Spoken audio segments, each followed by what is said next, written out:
الحمدللہ رب العالمین والصلاة والسلام علی اشرف الانبیاء والمرسلین وعلی آلہ الطیبین واصحابہ الطاہرین اما بعد فاعوذ باللہ من الشیطان الرجیم بسم اللہ الرحمن الرحیم انا اعطیناک الکوثر صدق اللہ العظیم و صدق رسولہ النبی الکریم الامین قال اللہ تبارک و تعالی فی شان حبیبہ مخبرا و آمرا ان اللہ و ملائکتہ یصلون علی النبی یا ایہا الذین آمنوا صلوا علیہ وسلموا تسلیما اللہم صلی علی سیدنا و مولانا محمد وعلی آل سیدنا و مولانا محمد وبارک وسلم وصلی علیہ الصلاۃ والسلام علیک یا رسول اللہ وعلی آلک و صحابک یا حبیب اللہ۔ تمام تعریفیں اللہ تبارک و تعالیٰ کے لیے ہیں جو خالق کائنات بھی ہے، مالک شش جہات بھی، جو احد بھی ہے، صمد بھی ہے، جس کی شان لم یلد بھی ہے ولم یولد بھی۔ لا تعداد عدد درود و سلام بارگاہ سید الانام، شفیع رحمت، والی امت، شاہ خوباں، جان جانا، شہنشاہ حسینہ، سید سروراں، سیاہ لامکاں، تتمہ دوراں، احمد مجتبی حضرت محمد مصطفیٰ صلی اللہ علیہ وسلم کی بارگاہ ناز میں اپنی عقیدتوں، ارادتوں، محبتوں کا خراج پیش کرنے کے بعد، عزیزان محترم، آج کی یہ مجلس عقائد اہل سنت کے حوالے سے ہے۔ کچھ چیزیں ہمارے اہل سنت کے اندر ایسی پائی جاتی ہیں کہ صحیح معنی اس عقیدے کا علم نہیں ہوتا، تو اس پر میں جتنا وقت ہوا عقائد اہل سنت پر گفتگو کروں گا۔ سب سے پہلے جو حاضر ناظر کا عقیدہ ہے، ایک حاضر ناظر کا عقیدہ وہ ہے جو ہمیں قرآن اور حدیث نے دیا ہے، ایک یہ ہے کہ یہ جاہل نعت خواں اور خطبہ بیان کرتے ہیں، جس کی وجہ سے ہمارے اکثر لوگوں کو اس کو صحیح بارے میں معلومات بھی نہیں ہوتی۔ آپ نے سنا ہوگا کہ اکثر نعت خوان کہتے ہیں جی نبی پاک صلی اللہ علیہ وسلم کی سواری چل پڑی ہے، سرکار تشریف لا رہے ہیں، جس سے عام ذہنوں میں یہ بات آتی ہے کہ شاید میرے آقا علیہ السلام ہر محفل میں تشریف لاتے ہیں۔ ایسا ہرگز نہیں۔ حاضر ناظر کا جو عقیدہ ہے قرآن و حدیث کے مطابق وہ یہ ہے کہ میرے آقا علیہ السلام اپنی گنبد خضرا کے اندر، روضہ مبارک کے اندر جلوہ گر ہے۔ اصول یہ ہے کہ ہمیشہ چھوٹے بڑوں کی خدمت میں حاضر ہوا کرتے ہیں، بڑے جو ہے وہ چھوٹوں کی خدمت میں معاذ اللہ حاضر نہیں ہوتے۔ حاضر ناظر کا عقیدہ یہ ہے کہ میرے آقا علیہ السلام اپنی گنبد خضرا میں جلوہ گر ہیں اور ہم ان کی خدمت میں حاضر ہیں، وہ ہمیں دیکھ رہے ہیں۔ یہ عقیدہ کسی کا بھی نہیں ہے کہ جہاں ہم ہوں گے وہیں محبوب علیہ السلام ہوں گے، جہاں ہماری محفل ہوگی سرکار وہاں تشریف لائیں گے۔ اہل سنت کا عقیدہ یہ ہے کہ میرے آقا کریم صلی اللہ علیہ وسلم اپنے روضہ مبارک کے اندر جلوہ گر ہیں اور اللہ کی عطا سے ایک ایک امتی کو ملاحظہ فرما رہے ہیں۔ اگر آپ نے اس طرح کنسپٹ بنا لیا کہ ہر جگہ محبوب علیہ السلام جلوہ گر ہیں، حاضر ناظر ہیں، تو پھر تو کوئی امام مصلی پہ کھڑا نہ ہو، کیونکہ محبوب خود تشریف فرما ہے۔ تو ناظر کا معنی یہ ہے کہ دیکھنا، تو محبوب اپنے روضہ پاک کے اندر جلوہ گری فرماتے ہوئے تمام اپنے غلاموں کو مشاہدہ فرما رہے ہیں، کیونکہ اللہ قرآن میں فرماتا ہے یا ایھا النبی انا ارسلناک شاہدا، اے غیب کی خبر دینے والے، ہم نے آپ کو حاضر ناظر بنا کے بھیجا ہے۔ اگر کوئی کہے کہ شخصیت ایک ہے اور پوری کائنات میں حاضر ناظر کیسے ہے، تو اللہ فرماتے ہیں محبوب آپ نے تو نہیں فرمایا کہ ہم حاضر ناظر ہیں، آپ کے رب نے فرمایا کہ ہم نے آپ کو حاضر ناظر بنا کے بھیجا۔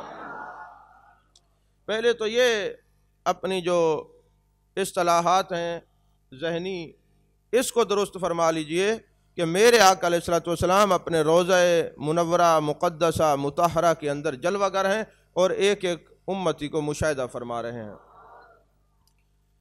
ہاں اگر میرے آقا علیہ الصلوۃ والسلام چاہیں تو اللہ کی عطا سے جس محفل میں تشریف لے کے جا سکتے ہیں، جس کو چاہیں زیارت کروا سکتے ہیں، یہ کوئی پابندی نہیں ہے۔ یہ پابندی لگانا سراسر عقیدہ حاضر ناظر کے خلاف ہے کہ جناب جہاں ہم ہوں گے وہیں محبوب علیہ الصلوۃ والسلام ہوں گے۔ معاذ اللہ کل کو کوئی رشوت کے پیسوں سے میلاد کرائے، آپ تو شروع ہو جائیں گے کہ سرکار تشریف فرما ہے۔ چونکہ رشوت کا تعلق دامن مصطفیٰ صلی اللہ علیہ وسلم سے کٹ جاتا ہے، اس لیے وہ حرام ہو جاتی ہے۔ حلال وہ رزق ہوتا ہے جس کا تعلق میرے مصطفیٰ کریم صلی اللہ علیہ وسلم کی ذات بابرکات سے۔ حدیث مبارکہ ہے جب قیامت کا دن ہوگا، انبیاء کی تمام امتیں اللہ کی بارگاہ میں پیش کی جائیں گی، اور وہ امتیں کہیں گی کہ ہم نے ان نبیوں کا کلمہ نہیں پڑھا، ہم نے تو ان کو دیکھا تک نہیں۔ تو اس وقت کہا جائے گا کہ اس امت محمدیہ صلی اللہ علیہ وسلم کو حاضر کیا جائے۔ یہ امت میرے آقا علیہ الصلوۃ والسلام کی آئے گی، یہ بھی کہے گی کہ باری تعالیٰ فلاں نبی نے اتنا عرصہ تبلیغ کی ہے، اور فلاں اتنے شخص جو ہیں وہ کلمہ پڑھتے ہیں، مسلمان ہوئے ہیں۔ تو ان سے پوچھا جائے گا تم تو تھے نہیں، تمہیں کیسے پتہ؟ کہیں گے ہمارے نبی نے بتایا ہے۔ جب امتیں انکار کر دیں گی تو ضرورت اس امر کا ہے کہ پھر ایسی شخصیت آئے جس کے سامنے کوئی انکار نہ کر سکے۔ پھر اللہ نے چونکہ فرمایا یا ایھا النبی انا ارسلناک شاہدا، پھر میرے محبوب علیہ الصلوۃ والسلام کی ذات بابرکات تشریف لائیں گے اور اللہ کے سامنے بتائیں گے فلاں نبی نے تبلیغ کی، اتنے لوگ مسلمان ہوئے، فلاں نے تبلیغ کی، اتنے مسلمان ہوئے۔ پھر تو کوئی نہیں کہے گا کہ محبوب علیہ الصلوۃ والسلام کی بات کا انکار کر سکے۔ آخر کیوں کہ وہ بھی جانتے ہیں کہ الم تر کیف فعل ربک باصحاب الفیل، جو نبی اپنی والدہ کے بطن اطہر میں اصحاب فیل کے واقعے کو دیکھ سکتا ہے، اس کی نظر سے کوئی چھپا ہوا نہیں ہو سکتا۔ سپیکر کو کیا بلا ہے؟ جتنا بولتے ہیں آواز الٹا کھینچتے، پتہ لگتا ہے گلا پکڑ رہا ہے۔ مطلب امتحان آج شروع ہو گئے، ربیع الاول ختم ہوا، سپیکر بھی ختم۔ حاضر ناظر کے نظریے کو ذہن آج میلاد دا پروگرام آج تو ساری گنو سپیکر والے کو کیا تھی بنیا۔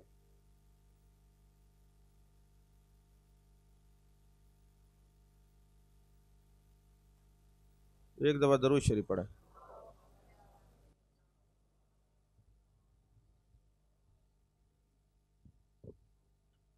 آپ کو یہ حاضر ناظر کا عقیدہ سمجھ آیا ہے؟ بولیے سمجھ آ گیا؟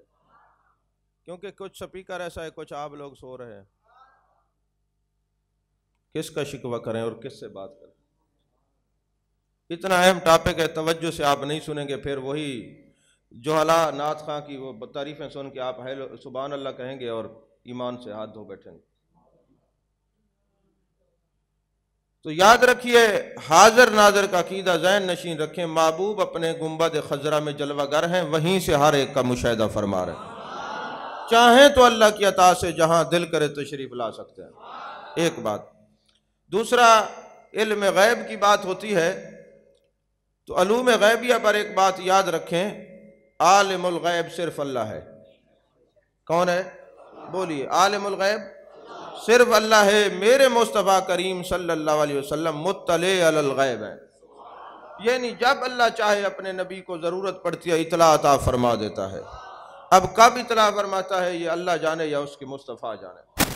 عالم الغیب صرف اللہ ہے۔ جو لوگ کہتے ہیں عالم الغیب میرے مصطفیٰ کریم صلی اللہ علیہ وسلم ہیں، انہوں نے علوم غیبیہ کی صحیح تعریفات کو پڑھا ہی نہیں، ان کو عقائد کا پتہ ہی نہیں۔ عالم الغیب صرف اللہ ہے، صرف اللہ ہے، صرف اللہ ہے۔ میرے مصطفیٰ کریم صلی اللہ علیہ وسلم مطلع علی الغیب ہے۔ اور یہ یاد رکھیے اللہ کا علم ذاتی ہے، میرے مصطفیٰ کریم صلی اللہ علیہ وسلم کا علم عطائی ہے۔ اللہ کا علم بڑھتا نہیں، کیونکہ علم اس کا بڑھتا ہے جس کا پہلے کم ہو، اور میرے آقا کا علم بڑھتا ہی جا رہا ہے، قل رب زدنی علما، بڑھتا ہی جا رہا ہے، بڑھتا جا رہا ہے۔ اور میرے آقا علیہ الصلوۃ والسلام کی شان یہ ہے، اللہ تعالیٰ فرماتا ہے کہ میں بھولتا نہیں، اور میرے مصطفیٰ کریم تب بھولتے ہیں جب اللہ بلائے۔ اللہ کے بھلانے سے بھولتے ہیں، کیونکہ اگر خود بھولیں تو خود بھولنا ایک نسیان ہے، یہ عیب ہے، اور اللہ نے میرے مصطفیٰ کریم صلی اللہ علیہ وسلم کو بے عیب پیدا فرمایا۔ اور پھر میرے آقا علیہ الصلوۃ والسلام کے بارے میں جو ہم کہتے ہیں کہ آپ کو علم کل ہے، وہ مخلوق کے مقابلے میں ہے، اور جو باز ہے وہ خالق کے مقابلے میں ہے۔ میرے مصطفیٰ کریم صلی اللہ علیہ وسلم کا علم اللہ کے علم کے مقابلے میں برابر نہیں ہو سکتا۔ اعلیٰ حضرت نے فرمایا جس طرح ایک پرندہ سمندر سے پانی بھرتا ہے تو ایک قطرہ ہوتا ہے، وہ اللہ کے مقابلے میں محبوب کا علم شاید اتنا ہے، مگر محبوب علیہ الصلوۃ والسلام کا علم مخلوق میں سب سے زیادہ ہے۔ میرے آقا عالم الغیب نہیں، اللہ مطلع علی الغیب بناتا ہے میرے مصطفیٰ کریم کو۔ تو لہذا جو اللہ تعالیٰ کے علم کو محبوب علیہ الصلوۃ والسلام کے علم کے برابر کر دیتے ہیں، ان کو صحیح معنی میں عقائد کا پتہ ہی نہیں ہے۔ یاد رکھیے میرے مصطفیٰ کریم صلی اللہ علیہ وسلم عالم الغیب نہیں، عالم الغیب صرف اللہ ہے، میرے آقا مطلع علی الغیب ہے۔ توجہ ہے آپ کی؟ اور کب اطلاع دیتا ہے اس پر کئی احادیث مبارکہ میں 20 آپ کو یاد ہوگا، شروع کے ادوار میں ہم تقریباً کوئی 40 قسطیں علم غیب پر یہاں بیان دے چکے ہیں۔ یہ عقائد اہل سنت کو دہرایا اس لیے جا رہا ہے کہ کل کو آپ کسی علمی مجلس میں جائیں تو آپ کے ذہن میں وہ والے معاملات نہ ہوں جو جہلاء کے ذہنوں میں ہوتے ہیں، اور آپ اپنے عقیدے سے ہاتھ نہ دھو بیٹھیں۔ تو عالم الغیب کون ہے؟ اور میرے مصطفیٰ کریم کیا ہیں؟ مطلع علی الغیب ہیں۔ اللہ کا علم جو ہے وہ ذاتی ہے، میرے مصطفیٰ کریم صلی اللہ علیہ وسلم کا علم عطائی ہے۔ اللہ کا علم قدیم ہے، میرے مصطفیٰ کریم صلی اللہ علیہ وسلم کا علم حادث ہے۔ اللہ کا علم بڑھتا نہیں، کیونکہ بڑھتا اس کا ہے جس کا پہلے کم ہو، اور میرے محبوب کا علم بڑھتا ہی جا رہا ہے۔ اور میں نئے لوگ بھی بیٹھے ان کو کہہ دوں، یہ بات بتا دوں کہ اللہ تبارک و تعالی نے قرآن میں فرمایا ما کان ربک نسیہ، تمہارا رب جو ہے وہ بھولتا نہیں ہے۔ سنقرئک فلا تنسیٰ الا ما شاء اللہ، محبوب بھولتے ہیں مگر اللہ کے بھلانے سے بھولتے ہیں۔ اس پر میں بارہا گفتگو کر چکا کہ جب بھولنا محبوب کی شان کے خلاف ہے، پھر اللہ کیوں بھلاتا ہے؟ اللہ اس لیے بھلاتا ہے، حضرت ابی بن کعب رضی اللہ تعالیٰ عنہ پہلے حافظ قرآن ہے اس امت محمدیہ کا، کہ میرے مصطفیٰ کریم صلی اللہ علیہ وسلم نماز پڑھا رہے تھے، آپ نے 2-3 آیات بینات چھوڑ دیں، اور پھر بعد میں پوچھا اے ابی بن کعب ہم نے جو آیات بینات چھوڑی تم نے بتائی کیوں نہیں؟ حضور میں نے اس لیے نہیں بتائی کہ آپ کا رب آپ کو بھلاتا ہے، ہم کون ہوتے ہیں لقمہ دینے والے؟ یہ ادب دیکھیے۔ اور پھر دوسری بات ہے، ہم نے سمجھا آپ کے رب نے آپ کو حکم دیا ہے، اختیار دیا ہے، ہو سکتا ہے آپ نے یہ منسوخ فرما دی ہوں آیات بینات، تو لہٰذا ہم نے اس لیے نہیں دی۔ تو اگلا سوال یہ پیدا ہوتا ہے، محبوب کو اگر اللہ نے بھلایا ہے تو کیوں بھلایا ہے؟ ظاہر سی بات ہے، جب کوئی بندہ پڑھتا ہے، اپنے استاد کے سامنے بیٹھا ہو اور سبق بھول جائے تو اس کو مار پڑتی ہے کہ تم نے ہمارے سامنے بیٹھ کے سبق کیوں بھولے ہو؟ تو کہا بندہ کھڑا رب کے سامنے ہو، پھر نماز کی رکعت بھول جائے تو اب سزاوار تو ہے نا، حق تو یہ کہ اس کو سزا ملے۔ اور اگر بندہ رب کے سامنے کھڑا ہو، وہ نماز کی کچھ فرائض میں سے بھول جائے، واجبات میں سے بھول جائے، چاہیے اس کو سزا ملے۔ فرمایا محبوب آپ ایک بار بھول جائیں، ہم آپ کو بھلاتے ہیں، پھر جو بھی آپ کا امتی بھولے گا سزا سے بھی بچ جائے گا اور سنت بھی بن جائے گی، ثواب بھی عطا کر دوں گا۔ توجہ ہے۔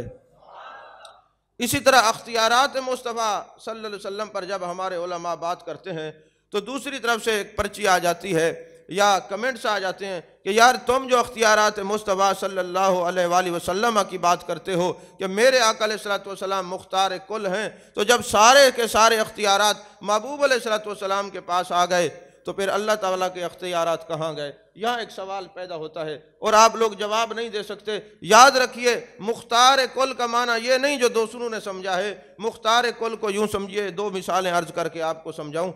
ایک ہوتا ہے وزیر اعلیٰ، ایک ہوتا ہے وزیر اعظم، ایک ہوتا ہے چیف جسٹس، ایک ہوتا ہے چیف آف آرمی سٹاف۔ جو وزیر اعلیٰ ہوتا ہے وہ وزارت علیہ کے اندر مختار کل وزیر اعلیٰ ہوتا ہے، اس کے بعد وزیر اعظم کے اختیارات نہیں ہوتے۔ جو وزیر اعظم ہوتا ہے وہ وزارت عظمیٰ میں مختار کل وزیر اعظم ہوتا ہے، اس کے پاس جوڈیشری کے اختیارات نہیں ہوتے۔ اور جو چیف جسٹس ہو وہ مختار کل چیف جسٹس ہوتا ہے، اس کے پاس آرمی کے اختیارات نہیں ہوتے۔ جو دائرہ کار جس کا ہوتا ہے وہ اسی دائرہ کار میں مختار کل ہوتا ہے۔ میرے آقا نبوت اور شریعت کے معاملے میں مختار کل ہے، الوہیت کی تو بات ہی کوئی نہیں کر رہا۔ نہیں سمجھ آئی بات آپ؟ یعنی جو شریعت اور جو اس کے دین کا دائرہ کار ہے نبوت کا، اس میں میرے آقا علیہ الصلوۃ والسلام مختار کل ہیں۔ یہی وجہ ہے کہ جب کوئی آتا ہے یا رسول اللہ صلی اللہ علیہ وسلم ہم 5 نمازیں نہیں پڑھ سکتے، ایک صحابی آیا، مسند احمد کی حدیث پاک ہے، اس نے کہا حضور ہم 5 نمازیں میں نہیں پڑھ سکتا، 2 نمازیں پڑھوں گا، آپ کی مرضی آئے تو مجھے مسلمان کر دیں، آپ کی مرضی آئے تو مجھے کلمہ پڑھا دیں۔ محبوب علیہ الصلوۃ والسلام نے فرمایا ٹھیک ہے تم 2 نماز پڑھا کرو، اللہ تمہیں 5 کا ثواب عطا فرمائے گا۔ جبکہ کوئی بندہ 1 رکعت اور 1 سجدہ کم نہیں کر سکتا۔ میرے آقا علیہ الصلوۃ والسلام شریعت کے دائرہ کار میں کسی حلال کو چاہے تو کسی چیز پر حرام فرما دیں، حرام کو چاہے تو حلال کر دیں۔ جیسے میرے آقا علیہ الصلوۃ والسلام نے ایک صحابی کو ریشم کے کپڑے پہننے کی اجازت دے دی، جبکہ ریشم حرام ہے۔ ایک آدمی کو سونے ناک کٹ گیا میدان جنگ کے اندر، چاندی کا اس نے ناک لگوا لیا، اس کے اندر بدبو آتی تھی۔ یا رسول اللہ صلی اللہ علیہ وسلم چاندی کا ناک لگوانے سے بدبو آتی ہے، محبوب نے فرمایا تمہیں اجازت ہے سونے کا ناک بنوا کے لگا لو، سونا مرد پر حرام ہے۔ تو میرے آقا جس کو جو چاہے عطا فرما دیں۔ حضرت سراقہ کو جیسے فرمایا کہ آپ کو میں دیکھ رہا ہوں ایران کے آپ بادشاہ کے کنگن پہنیں گے، سونا مرد پر حرام ہے، تو حضرت فاروق اعظم رضی اللہ تعالیٰ عنہ نے فتویٰ دیا، چونکہ محبوب نے اس کے لیے فرمایا اگر یہ نہ پہنے تو حرام ہے، باقی پہن لیں تو اس کے لیے حرام ہے۔ کسی کو چاہیں کفارے کا کھجوریں دے کے فرمائے خود کھاؤ تمہارا کفارہ ادا ہو جائے گا۔ تو یہ میرے محبوب علیہ الصلوۃ والسلام کے جو اختیارات کی بات ہے، زمیندار اس بات کو سمجھیں گے۔ اگر کسی کے پاس کوئی زمین ہو اور کوئی بندہ کسی دوسرے کو پاور آف اٹارنی دے دیتا ہے، جس کو مختار عام کہتے ہیں، نام کسی کے ہے، وراثت کسی کے نام ہے، لیکن جس کو پاور آف اٹارنی دے دی جائے وہ چاہے اس پلاٹ کے ساتھ جو مرضی ہے سلوک کر سکتا ہے، پلازہ بنا سکتا ہے، اس کو بیچ سکتا ہے، مگر نام کسی اور کے رہے گی۔ اللہ نے اپنے محبوب کے یہ پوری کائنات کو تخلیق کیا، خالق بنانے کے بعد مختار عام اپنے مصطفیٰ کو دے دیا، فرمایا محبوب پوری کائنات کے خالق ہم ہیں، مالک تجھے بناتے، جس کو جو مرضی عطا کر، یہ ہماری طرف سے ہے۔ توجہ ہے آپ کی؟ تو لہذا مختار کل کا وہ معنی نہیں جو لوگوں نے سمجھا ہوا ہے۔ مختار کل یہ ہے آپ نبوت کے اندر اور شریعت کے اندر مختار کل نبی ہیں، جس کو جو چاہیں جس دائرہ کار میں عطا فرما سکتے ہیں۔ یہ آج چونکہ وہ اس طرح کی تقریر نہیں ہے، یہ محض علمی ہے، یہ آپ کے عقیدے کو سمجھ آ جائے گی، آپ کا عقیدہ اعلیٰ ہو جائے گا اور آپ ایمان کے اعلیٰ درجے پر فائز ہو جائیں گے۔ یہ بھی ضروری ہے کہ علمی محافل بھی ہوں، اس طرح تو نہیں ہے بے زور سے سبحان اللہ کہیں اور یہ بات ہے، یہ معجزات کے اوپر اور اچھی اچھی باتوں پہ سبحان اللہ کہتے ہیں، کبھی علمی باتیں بھی سن لیا کریں۔ کتنے عقائد ہو گئے؟ 3 ہم نے بیان کیے ہیں۔ پہلا کون سا تھا؟ حاضر ناظر، دوسرا علم غیب، اور تیسرا مختار کل نبی یا مختار کل رسول صلی اللہ علیہ وسلم۔ اب چوتھا آتے ہیں ایصال ثواب پر۔ اہل سنت کا ایک طریقہ کار ہے، معمولات میں سے ہے کہ یہ ایصال ثواب کرتے ہیں۔ ہم نے یہ دیکھنا ہے کہ ایصال ثواب بعد از وصال کیا ایصال ثواب پہنچتا ہے۔ دیکھیں آپ نماز میں پڑھتے ہیں ربنا اغفر لی ولوالدی وللمؤمنین یوم یقوم الحساب۔ جو یہ کہتا ہے کہ مرنے کے بعد دعا نہیں پہنچتی، وہ نماز کے اندر یہ نہ پڑھا کرے، وہ ختم کر دے کہ میرے ابا جی اب دنیا سے چلے گئے، اماں جی چلے گئے، میرے والدین چلے گئے، چونکہ مرنے کے بعد دعا نہیں پہنچتی اس لیے ہمیں ربی جعلنی کی بجائے کوئی اور دعا پڑھنی چاہیے۔ میرے محبوب علیہ الصلوۃ والسلام نے منع نہیں فرمایا کہ تمہارے والدین جب دنیا سے چلے جائیں، چونکہ پھر ثواب نہیں پہنچتا اس لیے ربنا اغفر لی ولوالدی وللمؤمنین یوم یقوم الحساب نہ پڑھا کرو۔ مجھے آپ ایمان سے بتائیں، والدین زندہ ہوں تب بھی آپ پڑھتے ہیں نا؟ والدین دنیا سے چلے جائیں جب بھی آپ پڑھتے ہیں تو پتہ چلا کہ ثواب پہنچتا ہے دعا کا تو تبھی پڑھتے ہیں نا، اگر نہیں پہنچتا تو پھر آپ کو یہ پڑھنے کی کیا ضرورت ہے۔ اور دوسری بات یہ ہے، ادب المفرد کے اندر امام بخاری نے ایک حدیث نقل کی ہے، علامہ ابن سیرین بہت بڑے تابعی ہیں، وہ جب بھی دعا مانگتے کہتے اے اللہ حضرت ابو ہریرہ کو بخش دے، حضرت ابو ہریرہ کی اماں کو بخش دے، مجھے بھی بخش دے، میرے والدین کو بخش دے۔ کسی نے پوچھا اے علامہ ابن سیرین ہر دعا میں آپ یہ مانگتے ہیں؟ اب اس حدیث کو لکھنے والا کوئی عام آدمی نہیں، امام بخاری ہے، جہاں صحیح بخاری لیے پھرتے ہو، یہ الادب المفرد بھی اسی امام بخاری کی کتاب ہے۔ کسی نے پوچھا حضرت کیا بات ہے، آپ جب بھی دعا مانگتے ہیں کہتے ہیں اے اللہ حضرت ابو ہریرہ کو بخش، ان کی اماں کو بخش، وہ تو صحابہ ہیں اور صحابہ بخشائے ہیں۔ اللہ نے وعدہ حسنہ کا ذکر کیا ہے جنت کا، تو وہ کیا جواب دیتے ہیں؟ حضرت ابو ہریرہ دعا کرتے تھے، اے اللہ مجھے بخش دے، میری اماں کو بخش دے، قیامت تک جو میری اور میری ماں کی بخشش کی دعا کرے اس کو بھی بخش دے۔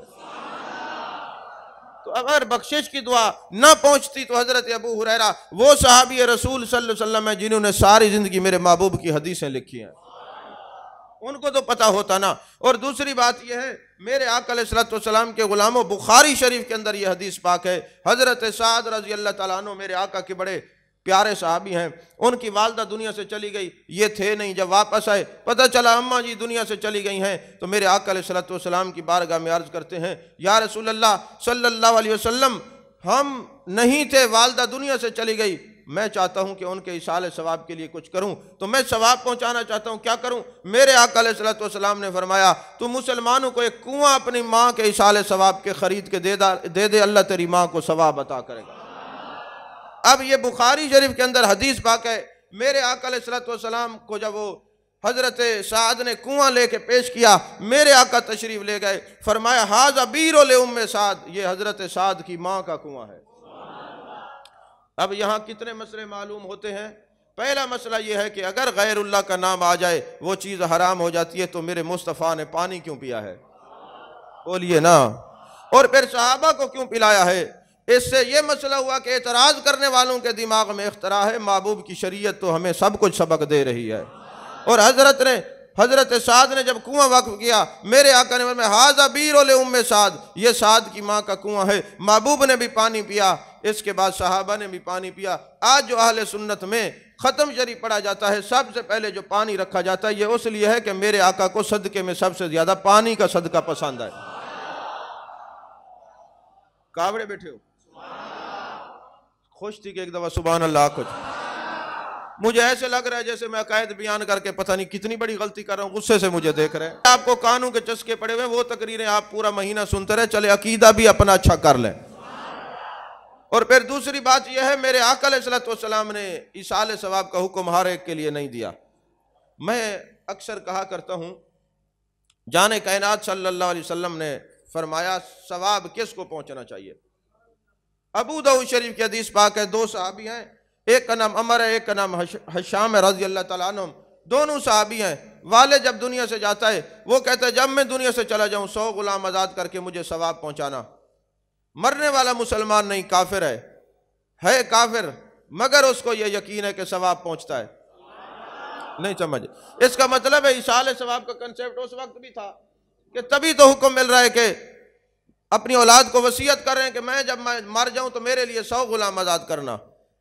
اب 100 غلام آزاد کرنا، بڑے بیٹے نے جلدی اپنے والد کے فوت ہوتے ہی 50 غلام آزاد کر دیے، اور چھوٹے کو کہا تو بھی کر، اس نے کہا بات دراصل یہ ہے، چھوٹے نے کر دیے، بڑے کو کہا تو بھی کر، اس نے کہا بات دراصل یہ ہے، ہو سکتا ہے میں ایصال ثواب کروں اور نہ پہنچے، کیونکہ ہمارا ابا کافر تھا، مسلمان نہیں تھا، اگر وہ مسلمان ہوتا پھر تو میں 50 غلام آزاد کرتا۔ کہا میں نے تو وصیت پر عمل کرتے ہوئے کر دیا ہے، کہا ہم محبوب کی بارگاہ میں جائیں گے، محبوب علیہ السلام ذمہ داری اٹھاتے ہیں تو پھر ایصال ثواب کریں گے، ویسے نہیں کریں گے۔ جب وہ دونوں بھائی محبوب علیہ السلام کی بارگاہ میں پہنچے تو جب وہاں پہنچے میرے آقا نے دونوں کی بات سنی، میرے آقا کے الفاظ ہے لو کان مسلمان، اگر مرنے والا مسلمان ہو۔ اور معجم الکبیر کی حدیث ہے لو کان مؤمنا، اگر مرنے والا مومن ہو، فاعتقت من ہو او تصدقت من ہو او حججت من ہو بالغہ ذالک، تم اس کی طرف سے غلام آزاد کرو، تم اس کی طرف سے کوئی صدقہ خیرات کرو، تو اس کی طرف سے حج کرو، بالغہ ذالک، سب کچھ پہنچ جائے گا۔ اس لیے محبوب نے شرط رکھی مرنے والا اگر صاحب ایمان ہے، جو کچھ آپ ثواب بھیجیں گے پہنچنے کا ضامن عربی سلطان ہے۔ تو اب ہم کہتے ہیں جو ایصال ثواب کرتے ہیں ہم ان سے ناراض نہیں ہوتے، ہم تو نہیں جانتے وہ ایمان والا تھا یا گستاخ تھا، لہٰذا جو نہیں کرتے ان کے بھی 100 نمبر پورے ہیں، جو کرتے ہیں ان کے بھی 100 نمبر پورے ہیں۔ کرنے والوں کے 100 نمبر اس لیے ہیں کہ وہ ایمان والے تھے، جو نہیں کرتے ان کے 100 نمبر اس لیے ہم نہیں جانتے، گھر والے جانتے ہیں کیسا تھا۔ نہیں سمجھ آئی بات؟ تو لڑتے نہیں ہیں، بحث کرنے کی ضرورت نہیں ہے، مناظرے کرنے کی ضرورت نہیں ہے۔ محبوب علیہ السلام نے فرمایا کہ لو کان مسلمن لو کان مؤمنا فَآتَقْتُمْ عَنْهُ او تَصَدَّقْتُمْ عَنْهُ او حَجَجْتُمْ عَنْهُ بَلَغَهُ ذَلِكَ، ذمہ داری محبوب کی ہے، شرط یہ ہے مرنے والا مومن ہو۔ توجہ ہے آپ کی؟ بخاری شریف کے اندر حدیث پاک ہے، آپ سنتے ہیں، مفہوم عرض کر رہا ہوں۔ میرے آقا علیہ الصلوۃ والسلام 2 قبروں پہ جا رہے تھے، فرمایا اس پر عذاب ہو رہا ہے۔ جانے کائنات، جب آپ کو پتہ ہے عذاب ہو رہا ہے تو یہ بھی پتہ ہوگا کیوں ہو رہا ہے۔ تو محبوب نے فرمایا ایک پیشاب کے چھینٹوں سے نہیں بچتا تھا، ایک چغل خور تھا۔ اب یاد رکھیے، پیشاب کے چھینٹوں سے نہ بچنے والوں کو بھی قبر میں عذاب ہوتا ہے۔ محبوب کے بتانے کا مقصد یہ تھا۔ اور یہ جو چغل خور ہوتے ہیں، ادھر کی بات ادھر لگائی، یہ لگائی بجھائی والے، یہ بھی مرنے کے بعد عذاب میں مبتلا ہو جاتے ہیں۔ محبوب نے بتایا پیشاب کے چھینٹوں سے بھی بچو، چغل خوری سے بچو، ورنہ یاد رکھنا قبر میں تم جلو گے، ایندھن بنو گے۔ بتانے کا مقصد یہ تھا۔ محبوب نے فرمایا مجھے یہ پتہ ہے یہ مرنے والا، اس کے 2 عیب تھے دونوں کے، ایک پیشاب کے چھینٹوں سے نہیں بچتا تھا، دوسرا چغل خور تھا، ادھر کی بات ادھر، ادھر کی ادھر۔ غیبت، چغلی، یہ بہتان، حسد، یہ شریعت کے اندر منع ہے۔ محبوب نے فرمایا جو کسی کا حسد نہیں کرتا وہ جنت ہی ہے۔ یعنی جنت ہی دیکھنا تو ان لوگوں کو دیکھیں جو کسی سے حسد نہیں کرتے۔ اور جو غیبت کرتے ہیں، محبوب نے فرمایا غیبت کرنے والے، غیبت کی تعریف کیا ہے؟ مثلا آپ کو پتہ ہے کہ فلاں آدمی شراب پیتا ہے، آپ جہاں بھی بیٹھیں کہتے رہیں وہ فلانا شرابی ہے، یہ غیبت ہے۔ عیب بھی ہو تب بھی بیان کرنا منع ہے، کیونکہ آپ کو ٹھیکیدار نہیں لگتے، ہو سکتا ہے وہ توبہ کر لے، اس کا خدا راضی ہو جائے، تمہارے پلے کیا رہ جائے گا؟ یعنی جس کے اندر کوئی غیبت، کوئی عیب ہو، اس کو بیان نہیں کرنا، یہ غیبت ہے۔ اللہ نے فرمایا قرآن میں لا یغتب، منع ہے کہ غیبت نہیں کرنی، یہ منع ہے۔ ایمان والوں کے لیے غیبت کرنا منع ہے۔ اور ہمارا کام کیا ہے؟ ہوٹلوں پہ بیٹھ جائیں گے، اس کے کان لگ گیا، اس کے کان لگ گیا، اے فلانے کو ڈٹھے ہو، یہ ہے تو ماما ہے، نہیں سمجھ آئی بات آپ کو؟ تو کیا لگتا ہے، تیرا کیا لینا دینا ہے؟ وہ جانے، اس کا خدا جانے، تیرے کھاتے میں کیا ہے؟ میرے آقا نے فرمایا جو کسی کی مسلمان بھائی کی غیبت کرتے گویا وہ مرا ہوا گوشت کھاتا ہے، مردار ہے وہ۔ مردار، آپ نے دیکھا ہے کہ کوئی حلال جانور کوئی حرام کھاتے ہیں تو مردار ہی مردار کھایا کرتے ہیں، گویا غیبت کرنے والا بندہ ہی مردار ہے۔ نہیں سمجھ آئی آپ کو؟ تو مردار ہونے سے بچیں۔ اور اگر ابن عربی کو دیکھیں، صوفیہ، وہ کہتے ہیں جو کسی کی غیبت کر لے جب تک وہ غسل نہ کرے اس کی نماز ہی نہیں ہوتی۔ یہ ابن عربی کے لیول کی بات ہے، آپ کی میری بات نہیں ہے، اس درجے کا جو بندہ ہو۔ کیوں؟ اس نے کہا بات یہ ہے جس نے مردار کھایا ہو، اس کے بعد وہ اٹھ کے جا کے سیدھا نماز پڑھنا، مردار کھانے کے بعد غسل تو کر لے تاکہ اس کا جسم پاک ہو جائے۔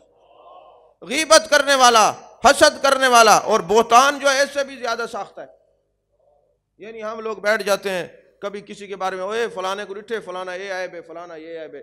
اللہ نے قرآن میں فرمایا ہے جو کسی پر بہتان لگاتا ہے، بالخصوص پاک دامن عورتوں پہ، نیک عورتیں ہوتی ہیں، لوگ کہتے ہیں یہ دیکھا یہ عورت ٹھیک نہیں ہے، میرے آقا نے فرمایا جب تک اس کو 70 کوڑے نہ لگائے جائیں اس آدمی کی توبہ قبول نہیں ہوگی۔ توجہ ہے آپ کی؟ 70 کوڑے نہ لگائے جائیں۔ اب تو چونکہ کوڑے لگتے نہیں ہیں تو پھر مرے گا کیسے؟ بغیر توبہ کے ہی مرے گا نا۔ تو احتیاط کریں، اگر کبھی کسی پر الزام لگائیں تو توبہ کریں، کیونکہ بہتان کا جو سزا ہے وہ 70 کوڑے ہیں، کوڑے لگنے کے بعد پھر توبہ ہے۔ یہی وجہ ہے حضرت امام مالک کے زمانے کے اندر مدینے میں ایک عورت فوت ہوئی، غسل دینے والی کو لے جایا گیا، غسل جو دینے والی عورت تھی وہ غسل دیتے دیتے نا اس نے اس عورت کے پیٹ پر ہاتھ رکھا اور کہا اس کا کردار اچھا نہیں تھا۔ یہ کہنا تھا کہ عورت کا ہاتھ اس مردہ عورت کے جسم سے چپک گیا۔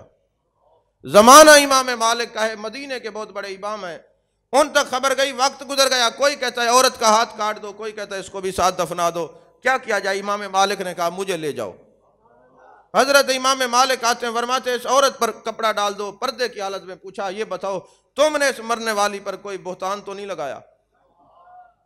کہا ہم نے بہتان یہ لگایا، ہم نے کہا اس کا کردار اچھا نہیں تھا۔ فرمایا یہی وجہ ہے اللہ کے قرآن نے کہا اس کو 70 کوڑے مارے جائیں، لہٰذا اس عورت کو 70 کوڑے لگاؤ۔ اس نے مرنے والی پر الزام کیوں لگایا ہے؟ وہ نیک تھی، وہ طیب و طاہر تھی، اس نے اس کے بارے میں بری بات کی، لہٰذا جو برا ہوتا ہے دوسروں کے بارے میں ویسا ہی نظریہ رکھتا ہے، اس کو 70 کوڑے مارے جائیں۔ پھر چشم فلک نے دیکھا اس عورت جو غسل دینے والی غسالہ تھی، امام مالک نے گن کے 70 کوڑے مروائے، آخری کوڑا لگتے ہی اس کا ہاتھ چھوٹ گیا۔ کہا اب توبہ کر، کیونکہ تو نے پتہ نہیں کتنے بہتان لگائے ہوں گے لوگوں کے اوپر۔ تو اب بہتان لگانے والوں تم دیکھو تو صحیح، تم اپنی آخرت برباد کر رہے ہو۔ چغل خوری کرنے والوں یاد رکھو تم اپنی قبر کو آگ سے بھر رہے ہو۔ حسد کرنے والوں تم اللہ کی تقسیم کا انکار کرو۔ حسد کا معنی کیا ہے؟ وہ اللہ کی تقسیم کا انکار کرنا۔ اس بندے کو اللہ نے عزت کیوں دی ہے؟ مجھے دی ہوتی۔ مقابلہ خدا سے کرنے والے کو حاسد کہتے ہیں۔ حسد کرنا، محبوب نے فرمایا جو حاسد ہے وہ جہنمی ہے، جس نے جنتی دیکھنا اس کو دیکھے جو حسد سے پاک ہے۔ اور تو سبحان اللہ ناک سو۔ ہاں جی، سیدھی بات جو کر دی، اب تو آپ کہیں گے ہمارے تو حسد ہم کرتے ہیں، وہ بھی چھڑوا دیا۔ غیبت بھی، چغلی بھی، بہتان بازی بھی، چغل خوری تو اتنا بڑا گناہ ہے، اس سے گھر برباد ہو جاتے ہیں۔ اس لیے محبوب نے فرمایا چغل خور جہنم کا ایندھن ہے۔ تو یہیں بیٹھ کے اللہ کو گواہ بناتے ہوئے کوشش کریں کہ آج کے بعد غیبت نہیں کرنی، چغلی نہیں کرنی، کسی سے حسد نہیں کرنا، بہتان نہیں لگانا۔ یہی تو وجہ ہے اہل علم کی دنیا کے تقاضے کچھ اور ہیں، صوفیاء کے تقاضے کچھ اور ہیں۔ وہ کوئی کسی کو کافر کہتا ہے، کوئی کسی کو کہتا ہے، کہنا بھی چاہیے جو نبی کے گستاخ وہ ہمارے کچھ نہیں لگتے، لیکن صوفیاء کرام کہتے ہیں انسان کا اپنا نفس کافر ہے، اس کو مسلمان کر لو سارا زمانہ سدھر جائے گا۔ ہیں جی، تو جب تک یہ اپنے آپ کو طیب و طاہر نہیں کرتے، پاکیزہ نہیں کرتے، اس وقت تک وہ کسی کی طرف نہیں جاتے۔ تو میں نے کتنے عقیدے بیان کیے ہیں؟ 4۔ وقت ختم ہو گیا ہے، زندگی نے وفا کی تو پھر انشاءاللہ 2-4 جمعے میرے مس ہوں گے، کیونکہ پرسوں الحمدللہ ہم بغداد شریف جا رہے ہیں حضرت غوث پاک رضی اللہ تعالیٰ عنہ کی مزار مقدسہ پہ حاضری دینے کے۔ تو یہ یاد رکھیے، ہمارا عقیدہ نہ کسی قوال سے پڑا ہوا ہے، نہ کسی جاہل خطیب سے، علماء تو سبحان اللہ، اور نہ کسی ناچ خان سے۔ ہمارے عقیدے میں یا تو قرآن کی تائید حاصل ہے یا میرے مصطفیٰ کی تائید حاصل ہے، میرے آقا کے فرمان کی تائید حاصل ہے۔ ہاں اگر کوئی عالم نہیں ہے وہ ایسی بات کرتے تو اس کے ذمہ دار ہم نہیں ہیں۔ ویسے اہل علم پر اس وقت کڑا وقت ہے، کڑا وقت اس لیے ہے کہ کوئی جاہل پیر کے منہ سے کوئی بات نکلے تو تحفظ یہ کریں، جاہل پیر سے کوئی خرافات ہوں تو تحفظ یہ کریں، کسی قوال کے منہ سے یا ناز خان کے منہ سے عجیب جملہ نکلے تو پھر اصلاح یہ کریں۔ اور پھر اتفاق یہ ہے کہ جب لوگ گھر میں بیٹھے تو تنقید بھی ان پر کریں۔ عجیب زمانہ ہے، عجیب صورتحال ہے۔ اللہ تعالیٰ فلسطین کے مسلمانوں کی حفاظت فرمائے۔ یقین کریں ایسی ایسی ویڈیوز آتی ہیں کہ دل دیکھ ہی نہیں سکتا، دل کانپ جاتا ہے۔ پتہ نہیں ہمارے حکمران کب جاگیں گے، کب ان کو غیرت آئے گی کہ ہم نے، میرے آقا نے فرمایا مسلمان جست واحد کی طرح ہیں۔ پوری دنیا کے مسلمان جو حکمران ہیں ان کو فلسطین کے چھوٹے چھوٹے معصوم بچے انتظار کی نگاہوں سے دیکھ رہے ہیں۔ اللہ ہر مسلمان کی حفاظت فرمائے۔ فلسطین کے مسلمانوں پر جو ظلم و ستم ہو رہے ہیں، اپنے اپنے مخصوص اوقات میں بیٹھ کے ان کے لیے دعا تو کیا کریں۔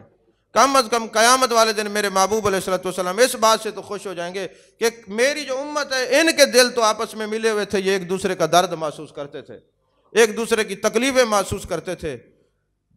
قبولیت کی گھڑیاں ہوتی ہیں جمعے کی۔ اللہ فلسطین کے مسلمانوں کی مدد فرمائے، اللہ ان کی حفاظت فرمائے، اللہ تعالیٰ ان کو اس آزمائش سے نکالے۔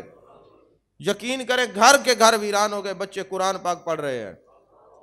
ان کا قرآن پڑھنا اس بات کی دلیل ہے کہ وہ ڈرے نہیں ہیں، ابھی بھی مستحکم ہے۔ ان کے دلوں میں جو ایمان کی طاقت ہے وہ کسی اور چیز میں ہو نہیں سکتی۔ آپ نے دیکھا ہے نا کرونا کی صورتحال میں کتنے لوگ تھے وہ گھروں سے نہیں نکلے، پر مسلمان کو پتہ تھا مر جائیں گے تو شہادت کی موت ہے۔ مسلمان تو ہر حال میں فائدے میں ہے، وہ زندہ رہے نبی کا غلام بن کے رہے، جنگ میں بچ جائے تو غازی ہے، چلا جائے تو شہید ہے، اور شہید کا معنی ہے روح بعد میں نکلتی ہے، وہ اللہ کا دیدار پہلے کرتا ہے۔